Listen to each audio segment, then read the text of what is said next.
po ng ating komunikasyon si retired Air Force Major General Romeo Poquis. Magandang umaga po, General Romy, at maraming salamat po sa inyong pagpapaunlak sa aming payak na paanyaya. Yan, good morning po. Magandang umaga, Attorney Ferdy at Juvie. Magandang umaga sa inyo. Yes. Sa lahat ng nanonood, nakikinig sa inyong programa. Ayan ha, kita nyo naman, retirado na, matikas pa, boses pa lang. Oo, pwede announcer yan. Oo naman. Yan. Oh, anyway, General, pinag-uusapan nga po namin before you went on the line, yung duplicity nitong administrasyon na pagkatapos nilang manakot through the official spokesperson ng AFP na sinigundahan pa ng isang admiral na tatanggalin yung pensyon ng mga retired officials ng military na kritikal sa pamahalaan ay biglang nag-about face. Wala naman sa parade ground, biglang about face. At sinabi fake news daw. Ano po bang masasabi nyo rito, General Poquis? Yun naman, itong spokesperson ng Armed Forces, nagsasalita sila ng sasalita dyan. Hindi na ina-analyze masyadong. So, threat yun eh. Threat yun kami. Opo, definitely implied threat yun. It was not as, it was a non-too subtle threat. Tama po yun. At klarong-klaro naman doon sa public press conference na ganun nga nangyari. Tapos na doon, sinasabi nilang, binawi. Ganun. Nag-about face sila. About face. General, alam kong malawak ang network nyo among the retired military officials, lalong-lalo na yung mga flag officers. Ano po ang common sentiment o general sentiment ng ating mga retiradong mga opisyal dito sa ginagawa ng ating armed forces ngayon? Ang una sa lahat, hindi lamang itong sa armed forces, ginagawa ng armed forces, kundi itong nangyayaring massive corruption dito sa ating bansa. Opo. Kami mga retirado, mga official man, o mga ordinaryong sundalo, tawal, ay isaan yung dami namin. Talagang masama ito nangyari ito sa ating bayan. Definitely po. Marami man kami mga, mga iba itong alliance namin, mga associations, mga organizations, pero pare-pareho damdamin. Ito ay pinapahiwatig namin kasi hindi lang naman kami ang pitamdamin ng gano'n. Yung buong bayan, yung mga taong bayan na mismo nagsasabi, nagalit na galit. Kaya ito yung aming, ipinapahiwatig din sa mga kasama natin sa movement namin. General, napabalita na noong September 21 at nakita nga tayo roon sa may gate ng Camp Aguinaldo. Ngunit napabalita po na maaga daw po kayong pumunta roon together with other retired generals at you requested to see the Chief of Staff, si General Romeo Browner, yung inyong katukayo. At obvious naman na hindi po kayo napagbigyan. Tama po ba ito? Ganito, hindi napagbigyan, nakipag-meeting kami kay General Bronner noong September 20. Opo. Okay? Kasi maraming kumakatat na mga, kasama sa fake news yan disinformation, misinformation. Ayun, buti na klaro natin. Fake news, Itong UPI. Tapos, pumunta kami doon para i-clarify. Pakilala sa nila yung movement na ito ng People's Initiative. Kasi by non-political, non-partisan, non-violent, sa rule of law. Based ng So, yun nga, pinakilala namin. Tapos, andun lahat ng mga battle staff, lahat ng joint staff, andun, mga generals. Kasama na meeting na yun. So, klaro naman. Of course, alam naman natin ang position ng armed forces yan ay yung mandate nito, based on the Constitution, is to protect the people and the state. Yun ang protect of the people. Yun yun. So, sabi nila doon, sabi ni General Bonner na nung ipinapahiwatig namin yung common sentiment, hindi lang ng mga mamamayan, kundi mga ordinaryong sundalo mismo. Sinasabi naman niya na hindi sila kipi, hindi sila dine, hindi sila bulat. So kung nararamdaman ng taong bayan, nararamdaman din. Yun lang. Opo. Sa inyong assessment bilang isang dating mataas na opisyal ng ating sandataang lakas, how restive are the members of the ordinary rank and file soldiers tungkol po sa nangyayaring corruption na ito? So, yung assessment namin dito talagang hindi lamang majority, kung talagang lubos-lubos ang kanilang, hindi naman restive, kundi kanilang matinding damdamin sa corruption. Of course, hindi nila pwedeng ipahiwatig yan openly or in public dahil nako-uniforme sila eh. Alam naman natin yan. Of course, opo. Pero kanilang mga pamilya, kamag-anak, gano'n, ay damang-daman natin sa Manila ang nangyayaring pandarambong dito sa ating bayan. Opo. Kaya, hindi mo iikwas yan na gano'ng sundalo. May nararamdaman ba kayong general? Last question po ito bago ko i-turn over kay Ma'am Juvie. May nararamdaman ba kanyong parang groundswell na nangyari noong 1980s na nagkaroon ng Reform the Armed Forces Movement na pinangunahan ng ating kaibigang si Gringo Honasan? Meron ba kayong nararamdaman o may bulong-bulungan bang nangyayari po yan ngayon? May lumalabas na ganyan, pero itong question natin ngayon ay totally different noon. Dahil noon, 1986 particularly, ang nag-umpisa talaga doon ay yung mga sundalo, yung mga Reform the Armed Forces Movement. Okay? So it's created by the military. Dito ngayon, walang gano'n na initiation ng military.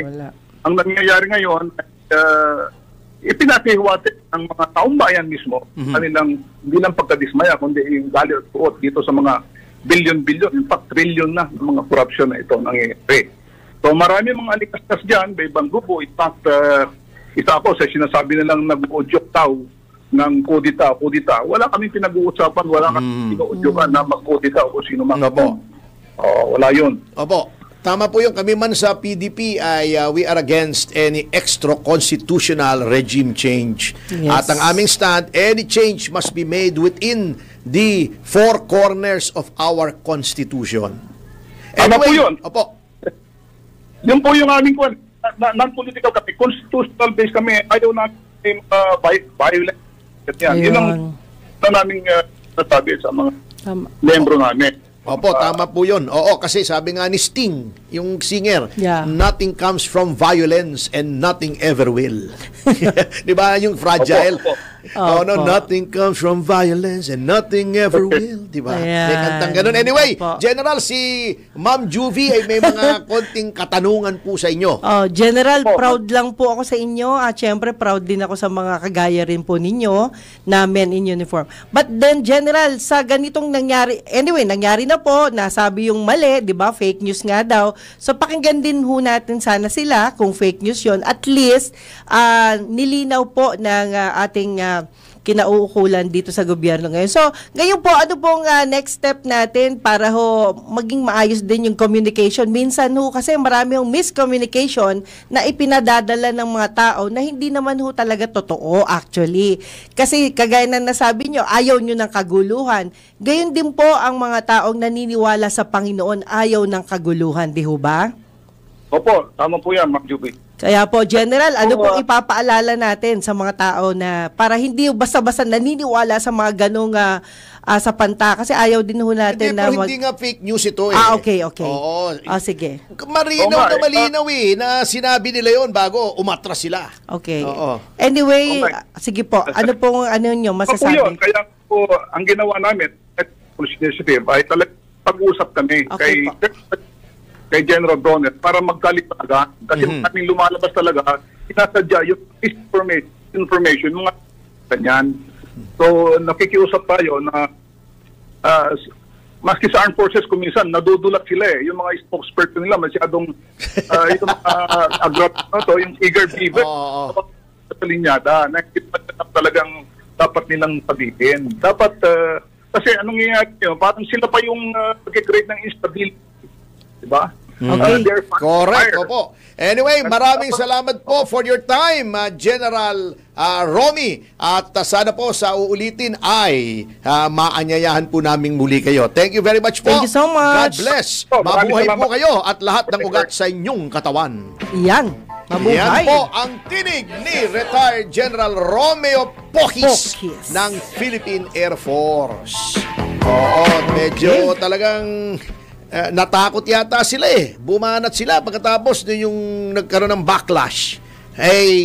Sabay atras. Yun laban-laban, bawi-bawi ang nangyari. Pero diba? attorney, minsan Itbulaga, ba? parang si Tito Soto. Minsan po ba nangyayari po ba yung gano'n na, halimbawa, ganito yung talagang gusto, tapos sasabihin, hindi Lagi totoo yun? dito sa administrasyon na to, kita ba si Claire, si Auntie Claire, sinabi niya, mga less than 2 weeks before, investigador, si Magalo, naka-record. O pagkatapos, sasabihin niya, hindi daw in-appoint na investigador.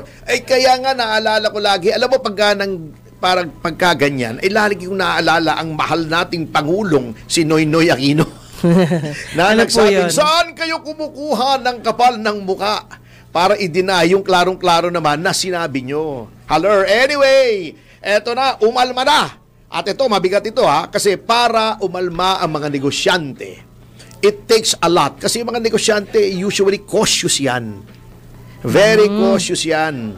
Opo. At siyempre, nag-iingat yan. Ayaw niya maging, they don't want to appear like partisan o may kinakampihan sila o laban sila sa gobyerno kasi siyempre, iniisip lagi nila baka masama sa kanilang negosyo. Pero, yung mga malalaking organisasyon na mga negosyante, yung mga dambuhalang negosyante na umaapi sa uring manggagawa. Hindi naman lagi. Hindi. Parang mga kabataang makabayan na ito ay nagsalita na at sabi niya tuloy, sabi nila at ito ay hindi basta-basta mga grupo lamang. Ito yung mga grupong nagsalita na. Opo. Philippine Chamber of Commerce and Industry. The Federation of Filipino-Chinese Chambers of Commerce and Industry. The Employers Confederation of the Philippines, ECOP. Alam nyo, malaki itong ECOP. Opo. Mabigat pagka napunta na yung usapan sa ECOP. Medyo mabigat na yan. Mainit na yung usapan niya sa ECOP. The Makati Business Club at yung Management Association of the Philippines. Ang sabi nila, joint resolution pa ito Okay.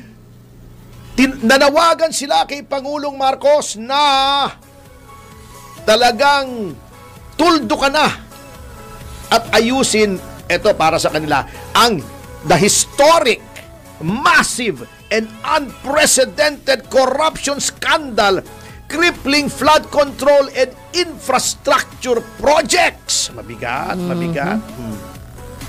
Condemning it as, itagalog mo para makita, para maintindihan ng ating mga... ito, hindi, madali lang yan.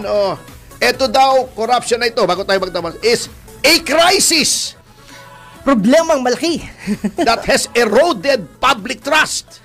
Na nakakawala ng mga pagtiwala ng publiko. And now threatens. At ngayon ay nakakabahala.